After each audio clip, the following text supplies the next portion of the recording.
guys, back for another beer review. Couldn't hold off any longer. I'm finally going to review the Columbus Brown Ale all grain. Been waiting to try this. It's come out for 2 weeks in the bottle, and yeah, basically just can't wait any longer. Got the recipe from Grant, Beer Lover 1983 via Ann Rogerson. Both Ant and Grant have brewed this particular beer, and what I've done is I've taken their recipes that they've used and just scaled it down to a half batch size. So I'll just quickly go over what I used. So like I say, it's an all grain recipe, so I used 3 kilos of ale malt, 300 grams of Crystal 90, 150 grams of chocolate malt, 100 grams of Vienna malt, and then uses Columbus all the way through. So it uses 10 grams at 30 minutes, 15 at 5 minutes, and 10 grams at flame out. And then it's dry hop with another 15 grams. I did that for 7 days. So the only change I really made from the original recipe, apart from scaling it down, was I probably used a little bit more chocolate malt. I think scaled down it was going to be about 110 grams, or maybe a little bit less, but I've got it up to 150. Also I sort of tweaked the hops a little bit just to reduce the bitterness. I understand it came through as being quite bitter, so it's around 39 IBUs, and also the alcohol content is a little bit lower as well. It's around 5.6, and forgot to mention it's using the US-05, so let's crack her open. There's a nice bit of smoke coming off the top there.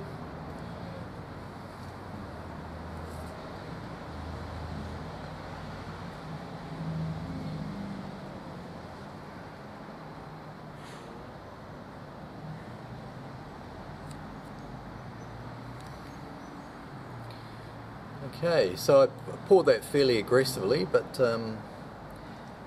hasn't developed a huge head, but it's got a, I'd say it's got a pretty much a finger head there. Yes, fairly tight, a little bit creamy on the top, a little bit rocky as well. Head's slightly off-white, sort of a very light tan colour.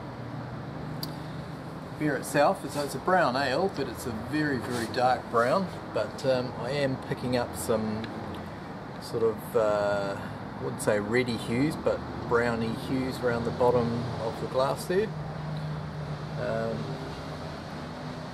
Oh yeah, I can see the carbonation. I'd say it's moderately carbonated, which is probably what you want for a brown ale. So yeah, appearance wise looks very nice. Very happy with that. Let me just bring the chair around a bit closer to the camera. Let's have a smell.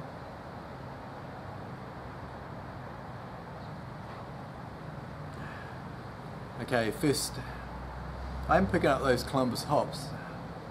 I know they have a sort of a citrusy sort of edge to them, but not powerful in the same way as like Cascade or Centennial or Citra. And then I'm picking up some chocolate malt, and it smells a bit, I was going to say roasty, but it's more of like a nutty sort of aroma, but it smells very nice. Maybe a little bit, I wouldn't say earthy, a little bit spicy as well. But yeah, it smells really good, but definitely smell the chocolate malt coming through there. So let's dig in. I've been waiting far too long for this.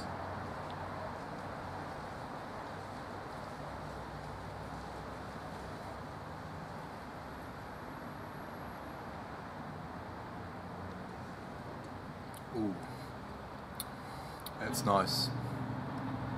So what am I picking up?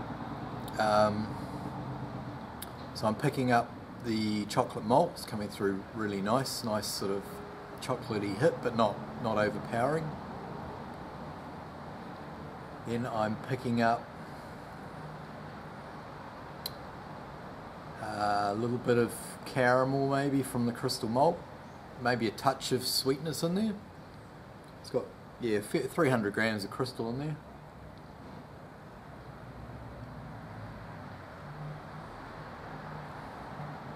Yeah, again it's sort of got a little bit of a nutty edge to it.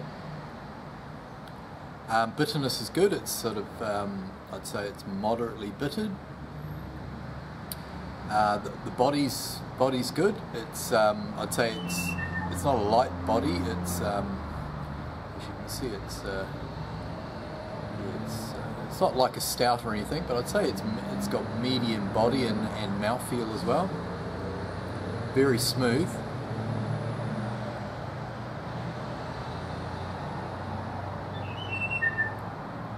You definitely get a hit of bitterness, but it disappears fairly quickly. Maybe a little bit of toastiness as well. There's no sort of roast notes coming through, which you wouldn't expect. There's no roast barley or anything there, so yeah, predominantly it's that the chocolate malt, maybe a little bit of caramel, nutty, a little bit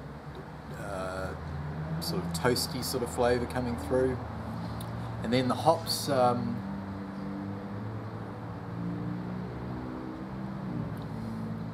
More sort of spicy.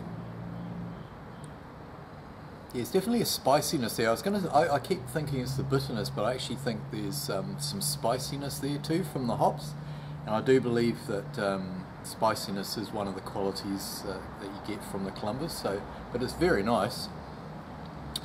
Great thing is it's very well balanced, so there's not one flavour dominating another, or the bitterness isn't dominating the ingredients. So yeah, everything seems to be at a pretty good level. So I'm very, very happy with it. Definitely glad that I brewed it up. It's going down very well, so it's 5.6%, but I could see myself sitting on this beer if I was out somewhere, and I could easily session that.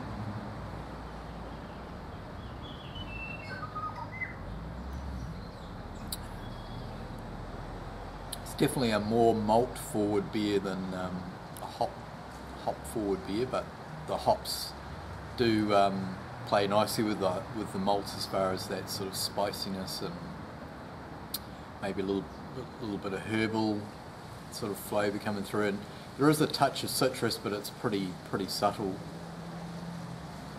But yeah, that's really enjoying that. So the beer's it's not quite 2 weeks old, so but I wanted to do a review on it. I've been keen to try it after watching Ant and Grant's enjoying it so much. So yeah, so that's the Columbus Brown Ale there, all grain. My final thoughts on it: would I make it again? Most definitely. Would I seek it out if I could? If it was a commercially available beer, would I seek it out and buy? Yeah, most certainly would. If Christopher Columbus was stuck out in his boat for several months and he landed ashore somewhere and somebody put this in his hand, would he be a happy man? I'd say most definitely.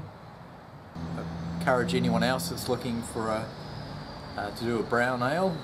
This is definitely a very good recipe. I'm glad I added the extra chocolate malt in there. It's definitely given it more of a chocolate kick, but without being overpowering the rest of the ingredients. So that's cool. That's enough of me rambling on, guys. Thanks for watching. That's the Columbus Brown Ale review done and dusted, and we will catch you next time. Cheers, guys. Thanks.